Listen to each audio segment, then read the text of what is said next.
Saatnya kita mau mendengarkan kebenaran firman Tuhan yang pada hari ini diambil dari kitab Ibrani pasal yang ke-10 ayatnya yang ke-24 sampai dengan ayatnya yang ke-25.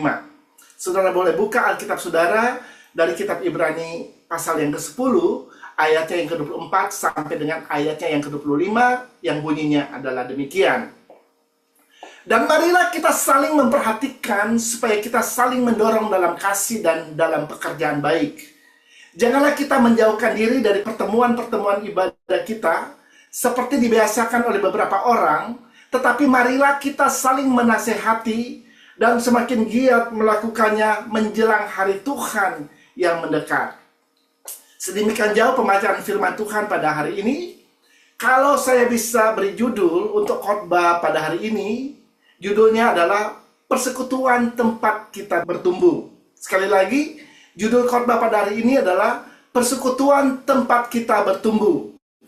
Saudara-saudara, dunia tempat kita hidup ini bukan semakin hari semakin baik, tetapi dunia di mana tempat kita hidup ini semakin hari semakin sukar, saudara. Kalau kita memperhatikan apa yang terjadi di dunia ini, kita bisa melihat bahwa tanda-tanda kedatangan daripada Tuhan Yesus sudah sangat dekat. Kalau Anda melihat misalnya ada perang terjadi di mana-mana, ya perang yang terjadi di Timur Tengah, ya di Israel, di mana Israel harus melawan bangsa-bangsa yang ada di sekitar dia, ada Hizbullah, Houthi dan Hamas, dan ada beberapa negara lainnya, saudara. Dan juga ada perang yang terjadi di Ukraina dan Rusia, dan perang antara Pakistan dan India, saudara. Dan akan terjadi perang-perang di belahan dunia yang lain, saudara. Bukan hanya perang fisik yang terjadi, saudara, tetapi terjadi juga perang dagang atau perang ekonomi, saudara. Ya, antara Amerika dan Cina yang bisa mempengaruhi perekonomian negara-negara di dunia. Jadi kita melihat bahwa tanda-tanda resesi sudah kelihatan. Dan ini bukan hanya di satu negara, tetapi akan melanda seluruh dunia. Tetapi, sebagai orang percaya kita nggak perlu takut, kita nggak perlu khawatir, karena kepada orang-orang yang percaya kepada Dia, Tuhan berjanji untuk menyertai. Tuhan berjanji untuk melindungi. Oleh karena itu kita nggak perlu takut, ya, karena ada Tuhan yang bersama dengan kita. Jadi dengan melihat apa yang terjadi di dunia ini, kita tahu bahwa di dalam Alkitab dicatat akan muncul seorang tokoh yang akan memperbaikan dunia ini. Dan juga dia akan memperbaiki perekonomian yang morat-marit atau yang hancur di dunia ini, saudara. Yang tokoh itu kita kenal dengan nama Antikristus, saudara. Ya. Nah, itu artinya kalau dia sudah muncul, maka kesudahan segala sesuatu sudah dekat. Kedatangan Tuhan sudah di ambang pintu. Tuhan akan mengangkat gerejanya bersama-sama dengan Dia. Nah, ada satu hal yang Tuhan perintahkan kepada kita orang-orang yang percaya kepadanya, yaitu supaya kita tetap hidup di dalam persekutuan dan jangan menjauhkan diri dari pertemuan-pertemuan ibadah. Tetapi kita harus saling menasihati dan semakin giat melakukannya menjelang hari Tuhan yang mendekat, kata firman Tuhan. Pada saat ini saya akan membagikan kepada kita kenapa kita harus tetap hidup di dalam persekutuan dan mengapa persekutuan itu sangat penting dalam kehidupan orang percaya. Yang pertama, persekutuan menguatkan iman dan kepercayaan kita kepada Tuhan. Kita bisa lihat ayatnya di dalam khotbah pasal yang keempat, ayat yang ke-9 sampai dengan yang ke-10. Berdua lebih baik daripada seorang diri, karena mereka menerima upah yang baik dalam jerih payah mereka. Karena kalau mereka jatuh, yang seorang mengangkat temannya, tetapi wahai orang yang jatuh yang tidak mempunyai orang lain untuk mengangkatnya. Saudara-saudara, salah satu yang akan membuat iman kita bertumbuh dan semakin kuat di dalam Tuhan adalah ketika kita hidup di dalam persekutuan. Ya, ada 4 hal ya yang bisa membuat iman kita bertumbuh. Yang pertama, pada waktu Anda membaca dan merenungkan firman Tuhan, itu akan membuat iman Anda bertumbuh. Firman Tuhan berkata dalam Roma 10 ayat 17, iman timbul dari pendengaran dan pendengaran oleh firman Kristus, saudara. Ya, jadi firman Tuhan bisa membuat iman kita bertumbuh dan semakin kuat. Yang kedua adalah pada waktu Anda berdoa, pada waktu Anda berhubungan dengan Tuhan, itu akan membuat Anda kuat. Yang ketiga, pada waktu Anda mendengarkan kesaksian, ya, pada waktu Anda melihat kesaksian bagaimana Tuhan menolong seseorang, ya, kalau Anda membaca dalam Alkitab, ada begitu banyak cerita bagaimana Tuhan menolong umatnya, ya, dan itu akan membangkitkan iman dan kepercayaan kita kepada Tuhan. Dan yang terakhir adalah kalau kita bersekutu seperti ini, saudara, ya, itu akan membuat iman kita bertumbuh, saudara. Kita mendengarkan firman Tuhan, itu akan membuat kita bertumbuh. Dalam persekutuan kita tahu bahwa kita tidak berjalan sendiri. Saudara dan saya tidak berjalan sendiri pada waktu kita ada di dalam persekutuan. Karena ada orang-orang lain yang bersama dengan kita, namanya juga bersekutu. Itu artinya lebih dari satu orang. Ya, makanya dikatakan oleh firman Tuhan, berdua lebih baik daripada seorang diri. Ini berbicara tentang persekutuan, saudara. Saat kita lemah, mungkin ada situasi, tantangan, pencobaan yang terjadi dalam hidup kita. Kadang-kadang kita membutuhkan saudara-saudara seiman ada bersama-sama dengan kita, saudara. Untuk kita bisa saling menasehati, saling menolong, saling mensupport, mengencourage satu dengan yang lain, saudara. Sehingga kita tetap kuat. Dalam firman Tuhan ini menjelaskan, kalau mereka jatuh, yang seorang akan mengangkat temannya. Saudara, dengan adanya persekutuan dengan saudara seiman, kita bisa saling menguatkan dan menolong satu dengan yang lain. Dikatakan kalau mereka jatuh. Jadi kalau ada yang jatuh, yang lain bisa menolong, mengangkat, saudara. Amin. Nah, ini pentingnya kita hidup di dalam persekutuan. Saudara-saudara, seperti yang saya katakan tadi, di dalam kehidupan kita bisa terjadi situasi, tantangan, pencobaan dalam hidup kita. Dan ketika itu terjadi, rasanya mungkin kadang-kadang kita sepertinya nggak kuat untuk menghadapinya. Dan mungkin saja kita bisa menyerah pada waktu semua situasi dan tantangan itu terjadi dalam hidup kita. Tetapi karena kita hidup rajin bersekutu, saudara, mungkin ada saudara-saudara seiman yang terus memberikan semangat kepada kita, mendorong kita supaya kita jangan menyerah. Mereka menasehati kita, saudara, dengan nasihat-nasihat firman Tuhan. Amin. Ya. Dan pada waktu mereka menasihati kita, kan iman timbul dari pendengaran dan pendengaran oleh firman Kristus. Pada waktu mereka menasihati kita, iman kita terbangun. Dan kita menjadi kuat kembali, saudara. Sehingga apapun yang kita hadapi, kita bisa face. Kita bisa lewati dengan kemenangan. Haleluya. Ya, jadi persekutuan itu sangat penting dalam kehidupan orang percaya, saudara. Ya, karena kita bisa saling mendorong, menasehati, mensupport satu dengan yang lain. Kita boleh saling mendoakan, saling berbuat baik satu dengan yang lain di dalam persekutuan, saudara. Ya, saudara-saudara, di gereja ini, di ICC Online, kita ada cell group yang memang dibuat untuk tempat kita bersekutu, saudara. Ya, di gereja ada dua hal yang dilakukan. Yang pertama adalah ibadah raya di gereja ini. Ya, ibadah raya apa yang kita lakukan seperti ini. Yang kedua adalah ibadah dalam kelompok-kelompok kecil.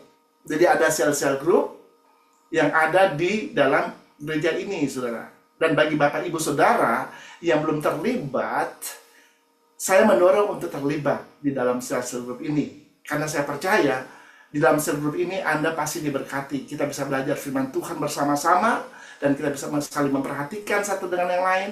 Kita bisa saling mensupport, mendorong satu dengan yang lain di dalam sel group yang ada di gereja ini, saudara. Ya, dan juga ada doa, ya, bagi Anda yang mungkin belum terlibat di dalam doa. Kita ada 2 kali doa di setiap minggu. Anda bisa ambil salah satu di antaranya. Tapi kalau mau ikut dua-dua juga boleh, saudara. Ya. Dan saya percaya pada waktu kita berdoa bersama, bersekutu bersama, kita pasti dikuatkan imannya. Amin. Yang kedua, persekutuan memelihara kasih persaudaraan. Kita bisa lihat itu dalam Mazmur 133 ayat yang pertama. Nyanyian ziarah Daud. Sungguh alangkah baiknya dan indahnya apabila saudara-saudara diam bersama dengan rukun. Saudara-saudara, di dalam persekutuan kita bukan hanya sekedar kumpul-kumpul, tapi juga membangun hubungan di antara saudara-saudara seiman. Di dalam persekutuan kita bisa saling peduli, memperhatikan satu dengan yang lain. Bisa saling mengencourage, ya, saling mendorong dan mensupport. Kita juga bisa saling mengasihi dan mendoakan. Sehingga kasih persaudaraan bisa semakin kuat, terbangun di dalam kehidupan kita. Persekutuan membuat kita bisa bersatu dan tidak terpecah, saudara. Karena kalau gereja terpecah, maka gereja akan menjadi lemah. Dan kalau gereja menjadi lemah, dengan mudah gereja akan dikalahkan oleh iblis, saudara. Dan di akhir zaman ini, iblis sedang bekerja sekuat tenaga untuk menghancurkan gereja Tuhan. Dia sedang bekerja sekuat tenaga untuk menjatuhkan orang-orang percaya, saudara. Kalau berbicara gereja itu berbicara saudara dan saya. Gereja itu bukan bangunan, tetapi gereja itu adalah kumpulan dari orang yang percaya kepada Tuhan. Ya, dan iblis sedang overtime, sedang bekerja untuk coba menjatuhkan sebanyak mungkin orang yang percaya. Ya, salah satunya yang dipakai iblis untuk menjatuhkan orang percaya adalah dengan melemparkan roh perpecahan atau spirit of division. Ya, dia mau memecah belah umat Tuhan, dia mau memecah gereja Tuhan, saudara. Nah, kita harus hati-hati dengan hal ini. Jangan biarkan roh perpecahan masuk di dalam gereja Tuhan. Karena itu akan membuat gereja menjadi lemah dan mudah dikalahkan oleh iblis.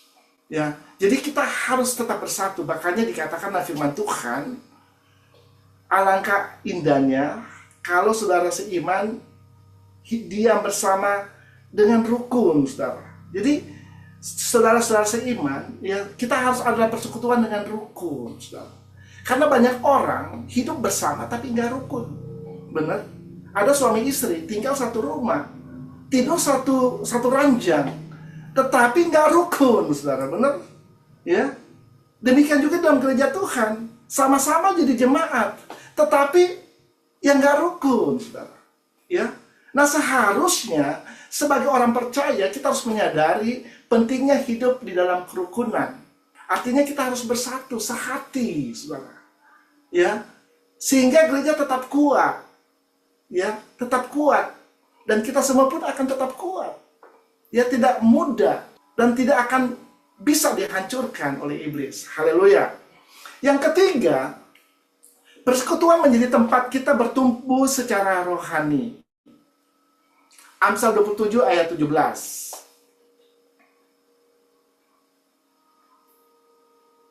Besi menajamkan besi, orang menajamkan sesamanya.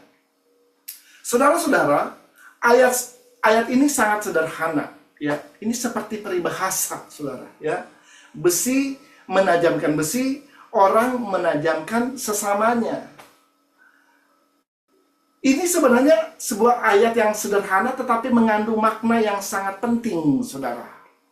Karena berkaitan dengan hubungan antara sesama manusia, hubungan antara manusia satu dengan manusia yang lain. Juga berhubungan dengan pertumbuhan rohani dan pembentukan karakter dalam komunitas orang percaya, saudara. Firman Tuhan mencatat besi menajamkan besi. Saudara, besi itu hanya dapat diasah oleh besi yang lain. Ya, kalau Anda hendak membuat pisau yang tumpul menjadi tajam, itu harus diasah dengan besi. Benar? Ya, harus diasah dengan besi yang lain. Ya. Pada waktu diasah, biasanya kadang-kadang mengeluarkan percikan api, benar nggak? Ya, ada api yang keluar kadang-kadang. Ya, karena gesekan itu, saudara. Nah, gesekan itu ada gunanya, yaitu membuat pisau yang tadinya tumpul bisa tajam kembali, saudara. Nah, demikian pula dengan kehidupan kita, saudara. Dalam hubungan kita dengan sesama kita, saudara, kita bisa ditajamkan satu dengan yang lain, saudara. Mungkin ada teguran yang diarahkan dan disampaikan kepada kita, dan pada waktu teguran atau nasihat itu disampaikan kepada kita, rasanya nggak enak, saudara. Ya, ketika mendengar teguran itu. Tetapi kita tahu bahwa teguran itu mengandung kebenaran, saudara. Ya mungkin ada sesuatu yang salah yang kita lakukan, dan kita ditegur karena hal itu, atau dinasehati lebih tepatnya. Ya, dan tentunya itu respon kita yang menentukan apakah kita mau menerima atau menolak teguran itu. Ya sama seperti pada waktu Raja Daud, dia jatuh di dalam dosa, tiba-tiba Nabi Nathan datang kepada dia, benar? Dan memberitahukan apa yang dia lakukan. Semua dosa-dosa dia diberitahukan kepada dia. Nah, pilihan ada di tangan Raja Daud pada waktu itu. Apakah dia mau bertobat atau dia tetap dengan dosanya? Itu pilihan dia, saudara. Nah, demikian juga di dalam kehidupan kita. Pada waktu kita ditegur, ya perlu ada kerendahan hati untuk menerima teguran itu, saudara. Apalagi teguran itu adalah sesuatu yang baik buat hidup kita. Teguran itu adalah teguran firman Tuhan. Ya, kita tahu bahwa ada sesuatu yang salah dengan kehidupan kita, di mana kita perlu bertobat. Saudara, ya udah, kalau memang itu firman Allah yang ditujukan kepada kita untuk mengkoreksi kehidupan kita, marilah kita mau meresponi dengan baik. Amin. Ya, kita mau bertobat, saudara. Ya, banyak orang ketika dinasehati firman Tuhan, dia tahu dia salah. Bukannya bertobat malah tersinggung. Nah, ini salah. Amin. Ya, harusnya kita mengucap syukur kepada Tuhan. Ya, kalau kita dikoreksi oleh firman Tuhan. Haleluya. Amin. Karena memang firman Tuhan itu menyatakan kesalahan. Supaya kita yang salah kembali bisa berjalan di jalan yang benar, saudara. Haleluya. Jadi Tuhan bisa memakai manusia yang ada di sekitar kita untuk membuat kita semakin tajam. Ya, semakin tajam ini berbicara supaya kita semakin dewasa di dalam Tuhan. Amin. Saya percaya kita semua nggak mau menjadi anak-anak secara rohani terus, tetapi kita mau bertumbuh sehingga suatu saat kita menjadi dewasa di dalam Tuhan. Haleluya. Yang kedua yang dicatat dalam ayat firman Tuhan ini, dikatakan orang menajamkan sesamanya. Saudara-saudara, ayat ini mengajarkan bahwa kita ini diciptakan untuk hidup dalam hubungan dengan sesama. Khususnya di komunitas di mana Tuhan menempatkan kita, saudara. Ya, di dalam komunitas persekutuan orang-orang percaya, di mana di sana kita bisa bertumbuh menjadi dewasa secara rohani. Oleh karena itu sangat penting kita tetap ada dalam persekutuan, saudara. Ya, jangan keluar dari persekutuan orang-orang percaya, dari komunitas orang percaya. Karena Tuhan bisa memakai orang-orang yang ada di sekitar kita. Misalnya, memberi teguran ketika kita mulai menyimpang, dan mendorong kita ketika kita mulai lemah, saudara. Ya, kita dikuatkan kembali. Ya, sehingga kita semakin tajam, saudara. Ya, semakin setia, semakin beriman kepada Tuhan. Haleluya. Yang keempat, persekutuan menyatukan kita menjadi satu tubuh di dalam Kristus. Kita baca ayatnya dalam 1 Korintus 12 ayat yang ke-12. Karena sama seperti tubuh itu satu dan anggota-anggotanya banyak, dan segala anggota itu sekalipun banyak merupakan satu tubuh, demikian pula Kristus. Saudara-saudara, di dalam tubuh itu terdiri dari anggota-anggota tubuh, benar? Ya, tubuh saya terdiri dari anggota-anggota tubuh. Ada kepala, ada tangan, ada kaki, saudara, ya, dan sebagainya. Nah, tidak ada anggota tubuh yang bisa bekerja sendiri, saudara. Anggota yang satu membutuhkan anggota yang lain. Nah, kita harus belajar bahwa dalam persekutuan itu, kita ini adalah satu tubuh di dalam Kristus. Dan Tuhan menempatkan kita di tubuh Kristus dengan fungsinya masing-masing, saudara. Amin. Nggak ada yang lebih hebat satu dengan yang lain, saudara. Saudara, di dalam gereja ini tidak diajarkan yang satu lebih hebat dari yang lain. Kita semua sama di hadapan Tuhan. Amin. Saya dengan saudara sama. Cuman saya adalah pendeta, mungkin saudara adalah jemaat. Ya. Jadi tapi kita semua di hadapan Tuhan sama. Ya. Nah, kita harus menjalankan fungsi kita sebagai anggota tubuh Kristus. Amin. Ya. Jadi nggak ada yang lebih satu dengan yang lain. Nggak ada yang hebat di gereja Tuhan. Yang hebat itu hanya Tuhan. Amin. Makanya segala sesuatu dari Dia, oleh Dia, dan segala kemuliaan bagi Dia. Haleluya, saudara. Ya, jadi dalam gereja Tuhan nggak ada yang namanya one man show. Semuanya mau dilakukan sendiri. Saudara, misalnya di gereja, ya. Oh, pendetanya mau melakukan semuanya sendiri, ya. Main musik dia, nyanyi dia, khotbah dia, ngangkat alat musik dia. Waduh, repot, saudara. Ya, nggak mungkin. Ya, ada orang-orang yang kita bersama-sama bekerja sama untuk melakukan pekerjaan Tuhan. Amin. Haleluya. Ya, saya kasih contoh. Misalnya, saudara mau makan bami baso, misalnya. Ya, saya waktu di Indonesia, saya tinggal di apartemen dekat Taman Anggrek Mall, saudara.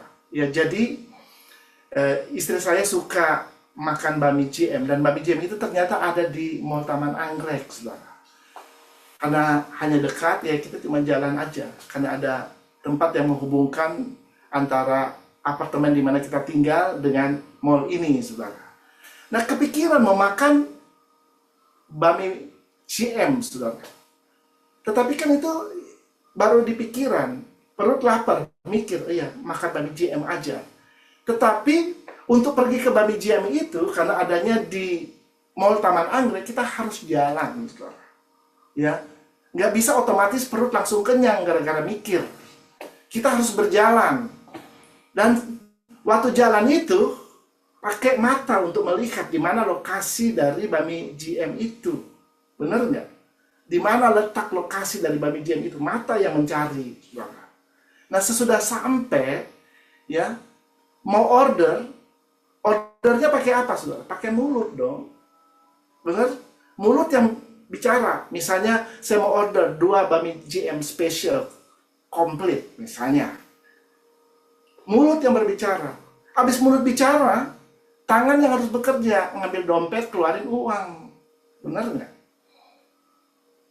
Jadi, waktu bayar, makanannya dikasih, baru dimakan, dan masuk ke perut. So, lihat prosesnya. Prosesnya nggak langsung. Waktu kita lapar pengen makan bami GM, langsung bisa makan bami GM. Semua anggota tubuh ini harus bergerak bersama, ya, untuk pergi ke restoran itu, makan di sana, dan akhirnya sesudah dimakan, itu kan waktu kita makan, makanan itu berfungsi, ya, itu akan menyalurkan nutrisi ke tangan, ke mata, ke mulut, ke kaki, semuanya. Amin. Ya, jadi kita nggak bisa bekerja sendiri, saudara, dalam kerajaan Allah. Ya, di dalam kerajaan Allah itu nggak ada yang namanya penonton, semua harus jadi pemain. Amin.